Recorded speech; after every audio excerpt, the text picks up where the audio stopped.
Week 3 of college football was a roller coaster. Here are our top 25 rankings heading into Week 4. All right, let's get it. Starting with number 1, we still have the defending champs, Ohio State, in the top spot. Until further notice, I think they have to have a pretty piss-poor performance for us to drop them.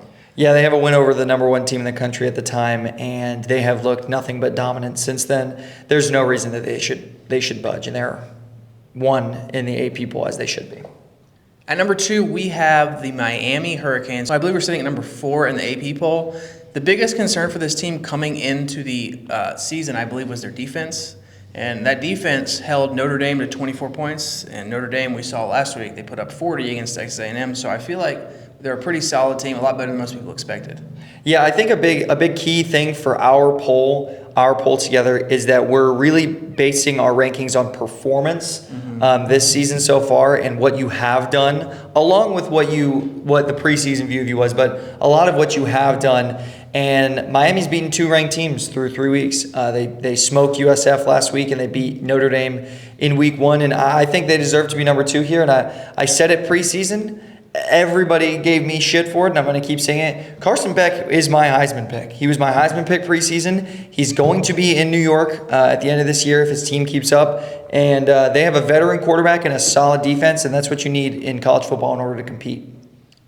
This is the same guy, ladies and gentlemen, who picked Michael Penix to win the Heisman last year out of nowhere. So 2 years ago. 2 years ago. Number 3, we have the hometown Georgia Bulldogs coming off their cinema win in Neyland Stadium against the Tennessee Volunteers. And yeah, the defense is a little shaky based on what we normally expect from Georgia.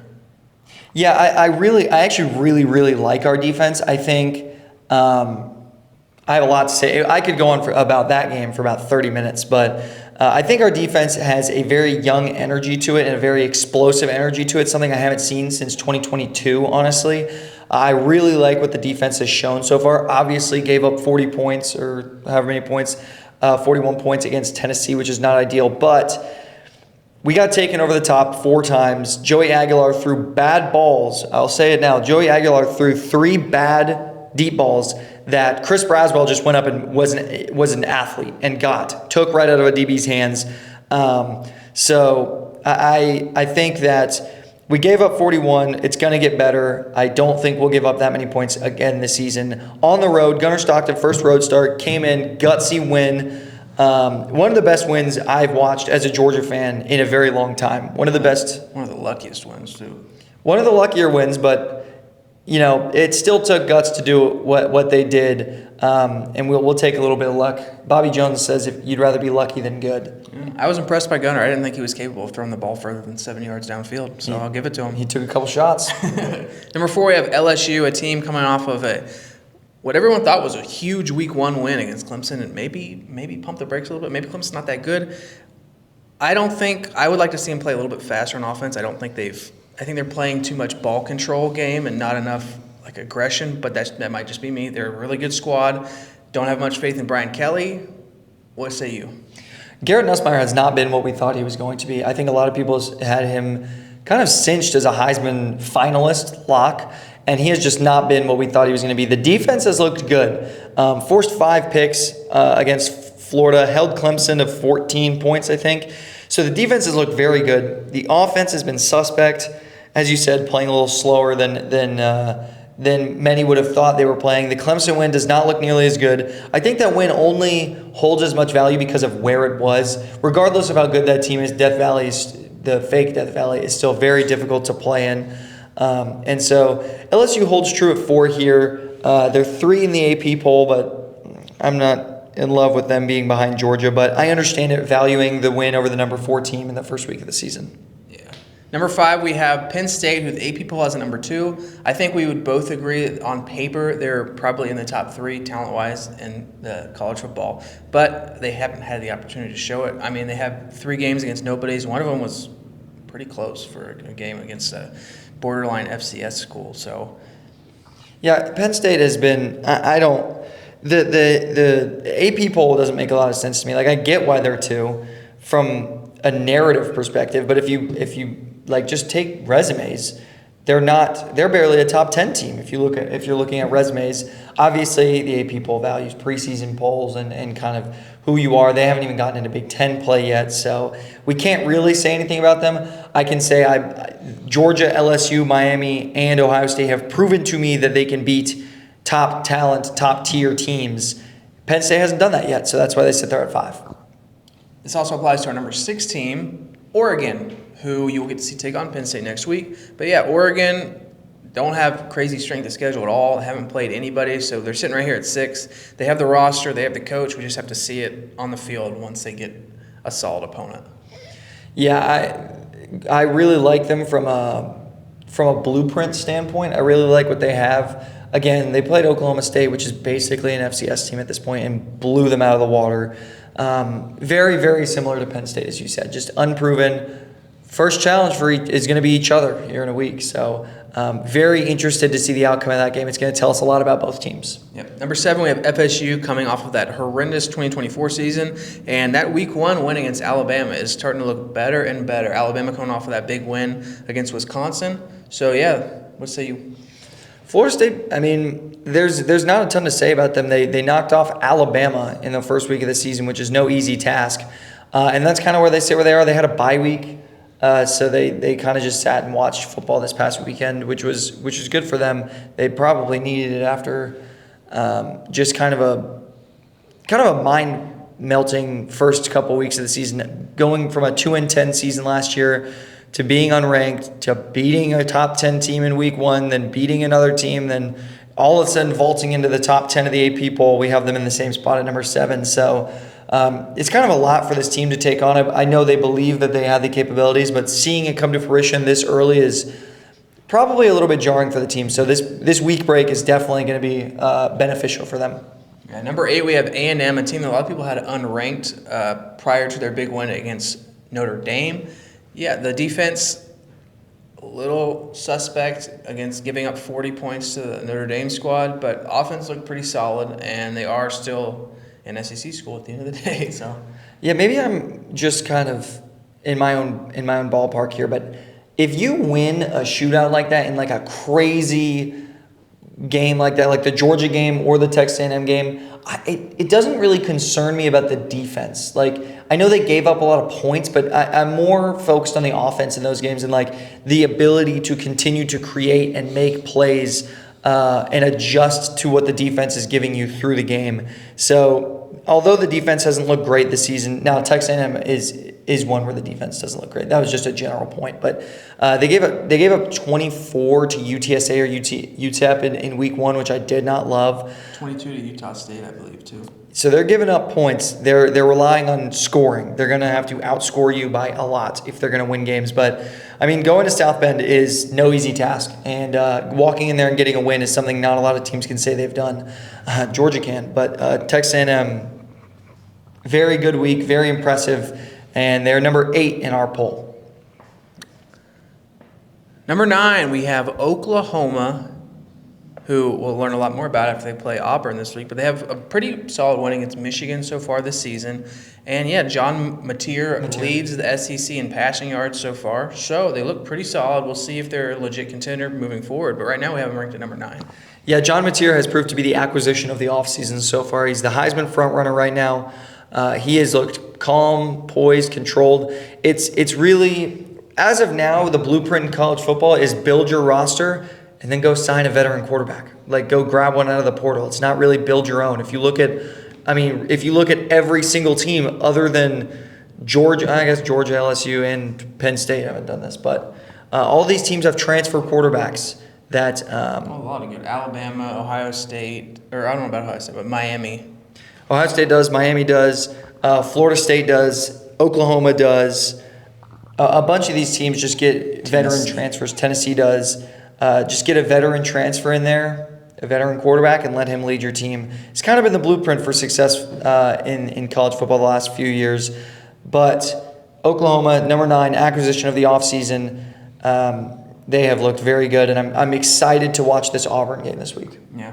Number 10, we have the story of the offseason gone horribly wrong. We have the Texas Longhorns and Arch Manning. Arch got booed off the field last week against a pretty, was it UTEP or UTSA? Something like that. One of a shitty school, and he did not look great at all. people had this team as they were ranked number 1 coming into the season, and they look pretty freaking bad right now. Yeah, Arch has been, it's almost unbelievable what's been happening. Obviously, the amount of hype, you can't really expect him to live up to that, but you expect him to perform to some degree, and he has just been unable to do so. I saw an SEC quarterback rankings yesterday, I think, of like a real SEC account, like reporters. Where do you think he was? 6, 7?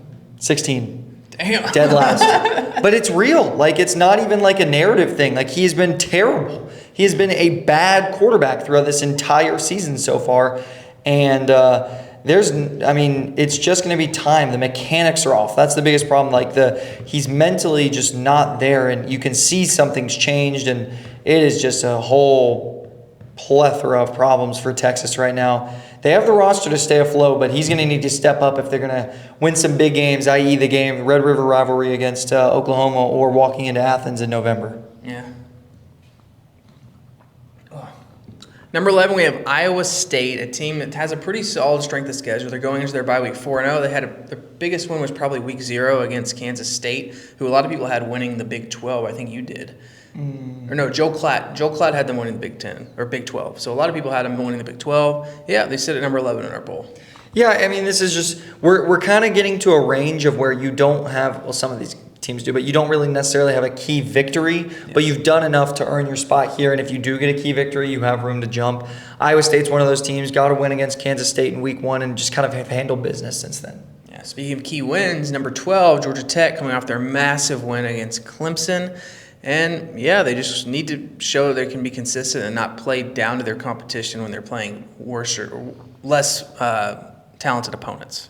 Yeah, Georgia Tech has one of the more impressive resumes. They went to Colorado and got a win, and then they took down Clemson at home. This is a team that I believe in. I was there for the 8 overtime game last year against Georgia, and Brent Key is a phenomenal head coach, and Haynes King is one of the toughest college football players I've seen in a very long time. He is extremely physical and extremely determined all the time.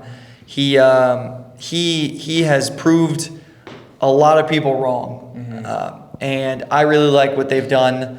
I really like their wins, and I think the AP poll has them at 18, but we jumped them all the way to 12 because, I mean, can you really tell me that Tech has looked worse than Ole Miss or Illinois or Tennessee? Like, can you tell me they have signature wins? They have 2 signature wins. Going to Colorado is not an easy thing to do.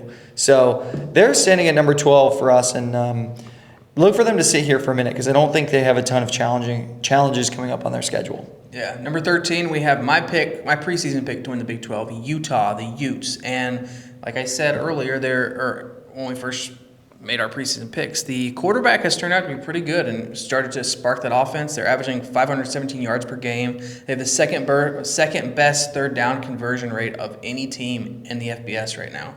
And they're going into a game against Texas Tech, a Big 12 showdown. So we'll get a little bit more info on them there, but I like where they sit right now at 13. Yeah, 13 feels good for our poll. Again, we differ from the AP poll a little bit here. AP poll has them at 16. Utah has looked very solid. I think it's Devin Dampier or Damian Dampier. It's something Dampier. I'm blanking on his first name.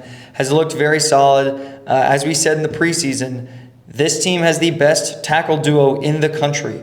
They have the best left and right tackle duo in the country, both potential first-round picks. These guys are dominant up front, and in the Big 12, having tackles like that is extremely beneficial. If you can keep your quarterback upright, you're going to score points. So, and Utah is notorious for having a very stout, solid defense. So this team, while sneakier, has potential to make some noise in the regular season and maybe in the playoffs. I agree. 14, we go back to the SEC. We have Ole Miss, a team that I haven't watched very much of at all, but I think their defense has a little bit of work to do based on their last game against Arkansas, but we have them ranked at 14. I mean, nobody's really watched them do a whole lot because they haven't played a whole lot of quality opponents. Kept it close with Arkansas. I think Arkansas is a good team, though. I don't hold that against them. A better team than we thought, at least. And I don't hold that against them. Kind of one of those teams that's just handled business. I think we can say that about Ole Miss and our number 15 team, Illinois. the Fighting Illini. They just kind of handled business. They haven't done anything special, and they sit where they sit because they've done their job. Yep. Number 16, we have the Tennessee Vols on the wrong end of that Georgia game, that instant classic Georgia game. Is it Will Garcia? I don't know his name. No. Something Garcia, the kicker. Yeah. It was Gilbert. Yeah, Something Gilbert. But yeah, I think they showed me. I was more impressed with them after the game than I was before the game, to be honest. That's why they didn't move down. That's why they stayed put. I mean, it's really hard to move a team up after losing, but I'm not moving them down after that game. They proved to me that they can compete. They're going to have to win games throughout the season. They're going to have to beat Bama, beat Florida, beat a bunch of good teams throughout the rest of the year. But they impressed me as a fan. I thought this was going to be. I didn't think their offense had the capability to score that many points. And I like them a lot at 16. Alabama sent him 17 after their week 1 flub. Ty Simpson has looked pretty solid. He's had, you know how many incompletions he's had in the last 2 games? 1.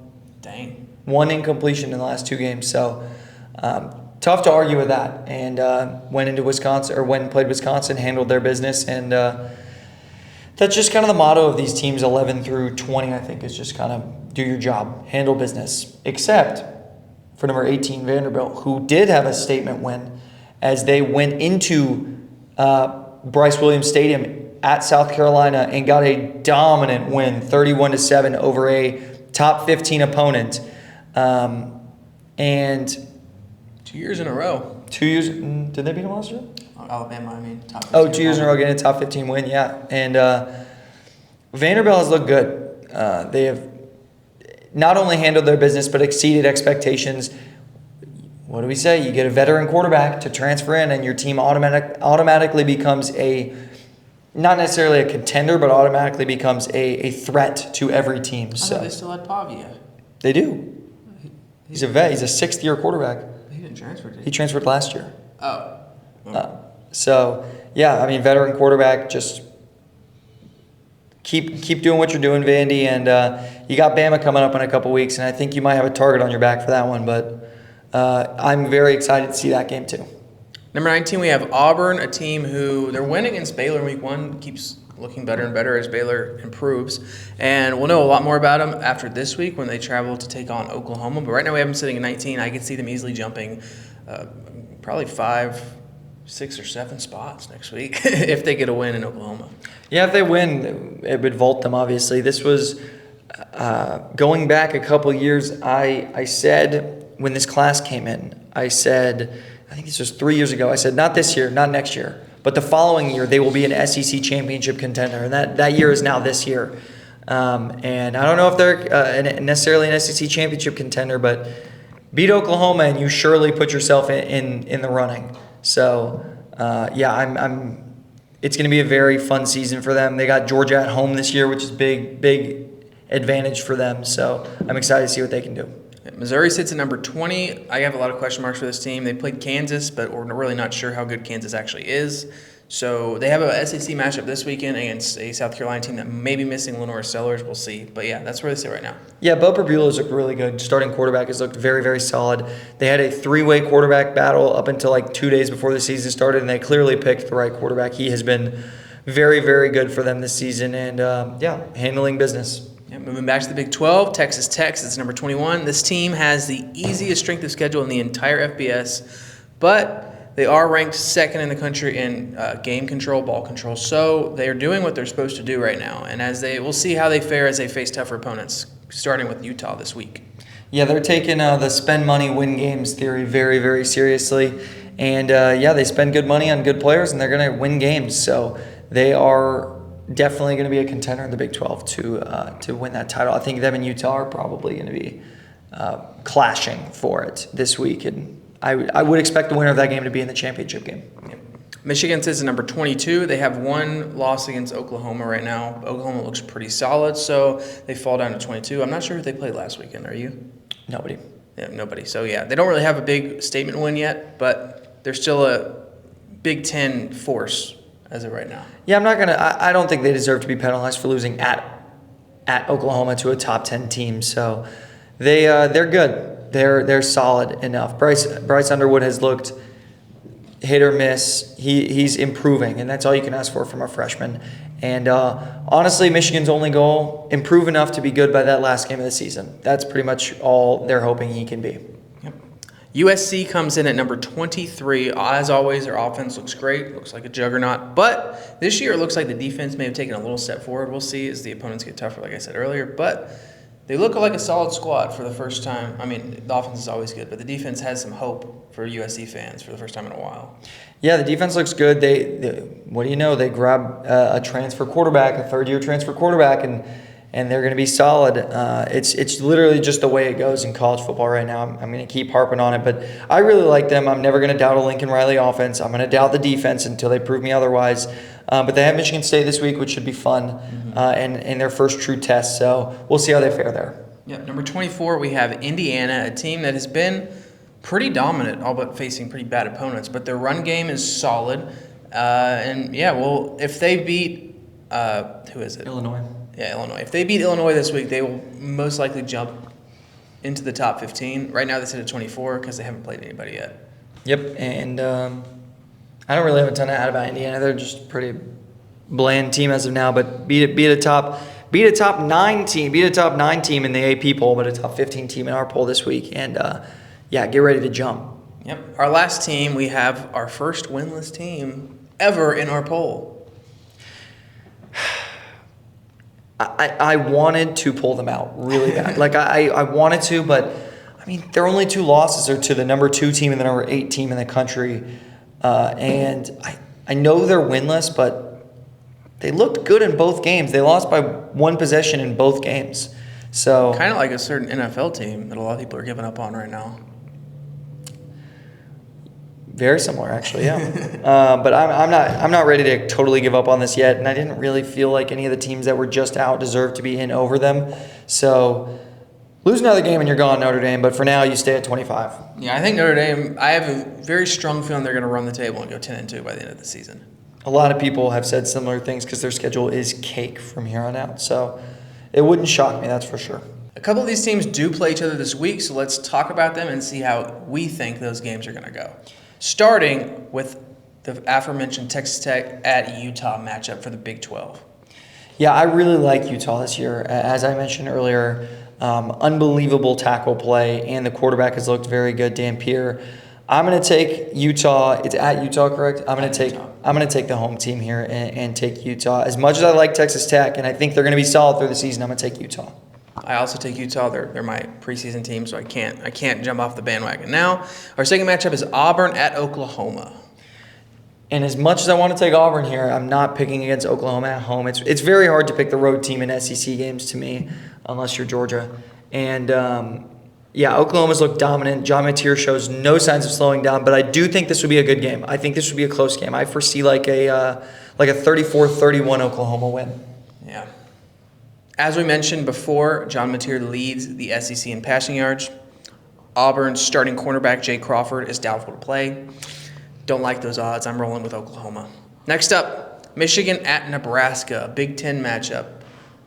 Yeah, I know I said I wasn't going to pick the road team, but I think I am here. I think I'm going to take Michigan. This is going to be – Bryce Underwood now has a tough environment road start under his belt, so he's not going to be nearly as rattled as he was in the first – game against Oklahoma where he only completed 9 for 24, I believe. I think they're coming in with a game plan. I think they're getting head coach Sherrone Moore back for this game, and I think maybe not. This is either his last game of suspension or he's coming back this week, and I think Michigan gets it done in Nebraska. I'm not in love with Nebraska as a team. Well, this is where we differ. I'm taking Nebraska. I like what they've been doing there with, what's that coach's name? Used to be the Panthers guy, Rule? Matt Rule. I really like Matt Rule, what he's doing, building up. This is supposed to be the year. I believe, is it his second or third year? I think this is his third year. In Rule's method, the third year is the breakout year. They've gone the past 2 years without a big statement, Big Ten victory, really. They were close last year. They played Ohio State really, really close. I think it was 21-17. I think this is the year they get it done against Michigan, and they are actually a contender in the Big Ten. I'm going to take Nebraska here at home. Florida at Miami next, the battle of the Sunshine State. Yeah, Florida gets a win last week. This is a very, very different ball game where Florida's probably a top 10 team playing another top 10 team. But Florida did not, and DJ Lagway threw 5 picks, which is never going to help his confidence going into a game against our number 2 team in the country. And I'm not gonna think too hard. I really want to pick Florida, but I'm not going to. I'm going to take Miami here. I'm going to take the veteran quarterback Carson Beck. Carson Beck is undefeated against Florida in his career, I believe, and I don't foresee that stopping now. But these games, even though some of them aren't necessarily supposed to be close record or ranking-wise, I think this one's going to be another close one, but I'm going to take Miami here. I think Miami's going to put belt to ass. I'm not going to lie. I don't think it's going to be that close. Illinois at Indiana next, a battle of the big eyes. And I don't know much about either of these teams. I'm rolling with the home team. I think they're going to get the run game going and get the W, but that's just me. Siri, flip a coin. It's tails. I'm going with Illinois. I think the coin decided. This is such a toss-up game for me. This is a very, very close game. Is Illinois at home? No, it's at Indiana. Oh well, I took Illinois. So this is a game that I don't know a whole lot about in terms of predicting. This is just they're very evenly matched up to me. So that's why I flipped a coin. All right, next up we have South Carolina at Missouri. South Carolina looking to bounce back after that devastating loss to Vandy. And I'm rolling with South Carolina. I think that Lenore Sellers is going to play. I think he's going to fight through the injury. I think he's going to prove that he is a legit SEC quarterback. He was hyped up all offseason as a top 5 Heisman finalist odds player, and he hasn't shown that yet. I think this is a game he comes back off of a short week of practice because he's been injured, and he shows it. And I think they get it done in Mizzou. That's bold. I'm going to take Missouri here. I know South Carolina is kind of coming off an embarrassing loss and needs to rebound. Missouri is not the team. They're not like a cakewalk. You can't sleep through Missouri. And I really like what Bo Perbula's done. They've looked solid, and I think Missouri will get the job done against a hobbled South Carolina team. Our last matchup, Arizona State at Baylor. And I'm picking Baylor in this one. Sawyer Robertson, their quarterback, has been very productive to start the season. He's second in the FBS in passing yards, and he's facing an Arizona State secondary that is without their star safety, Xavier Alford, and their defensive back, Montana Warren. I think he's going to piece up the secondary. I'm going with the Baylor Bears. Yeah, this one's a tough one. I really like both teams, and I think this is a game that I've really I'd like to pick Baylor, but I don't think I'm going to. I think Arizona State, while they haven't looked phenomenal, has the better quarterback in this game. Wow. And so I think that I'm going to trust the better quarterback, even though they're on the road. I know Baylor's look good, but this is a game that both of them, it's a must-win for both of them to avoid dropping to 2-2. So I'm going to take Arizona State here to knock off the Baylor Bears. Don't sleep on Sawyer Robertson. Don't sleep on Sam Levitt. Let us know what you guys think. If you agree with our poll, where you would play some of these teams, make sure to click up here to see a video YouTube thinks you'll love.